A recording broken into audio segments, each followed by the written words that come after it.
Here are today's top news stories and why they matter.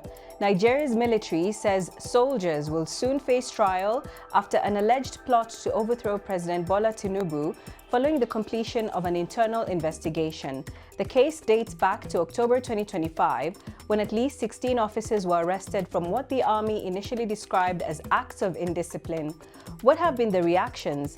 Many Nigerians expressed relief that the military has stated it has acted to protect democracy, with some users praising the earlier reshuffle of service chiefs as a sign that the government is taking the threat seriously. Others remain skeptical, questioning why authorities initially denied any coup attempt and warning that secrecy fuels distrust. Why does this matter? This is one of the most serious challenges to Nigeria's democracy in years, in a country with a long history of military coups, but now in its longest stretch of civilian rule. The case comes at a sensitive time, with economic hardship and rising insecurity putting pressure on the government, and as coups have surged across West and Central Africa. In Malawi and several neighboring countries, severe flooding has disrupted schooling after weeks of heavy rain linked to seasonal weather systems.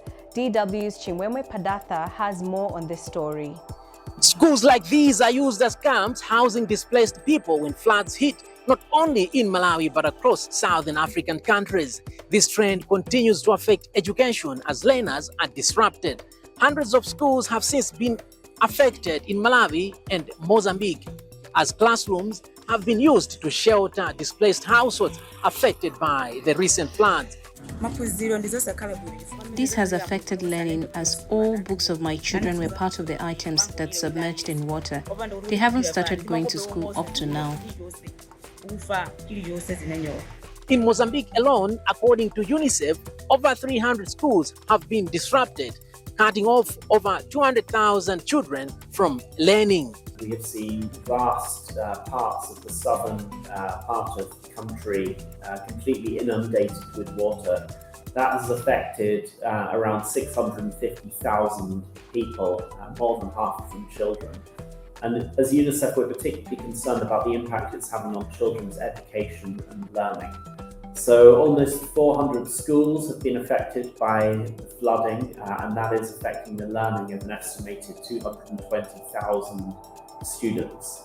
Education commentators have since encouraged countries in Africa to build resilience in education systems to withstand climatic shocks. The recent floods have killed 40 people in Malawi, while in Mozambique, 150 people have died, affecting close to 730,000 people. And finally, relations between Morocco and Senegal have largely calmed after the chaotic AFCON final in Rabat on 18 January, but legal and diplomatic processes are still unfolding. In Morocco, 18 Senegalese football supporters, along with one Algerian national, have appeared in court accused of hooliganism and violence linked to disturbances at the stadium. Why does this matter? The court cases involving Senegalese fans have become a test of restraint, with attention on how Morocco balances law enforcement with regional diplomacy. Meanwhile, the Rabat court has adjourned the trial until 29 January. The incident has reignited debates about crowd control, officiating and hosting standards, especially as Morocco continues to host major continental tournaments.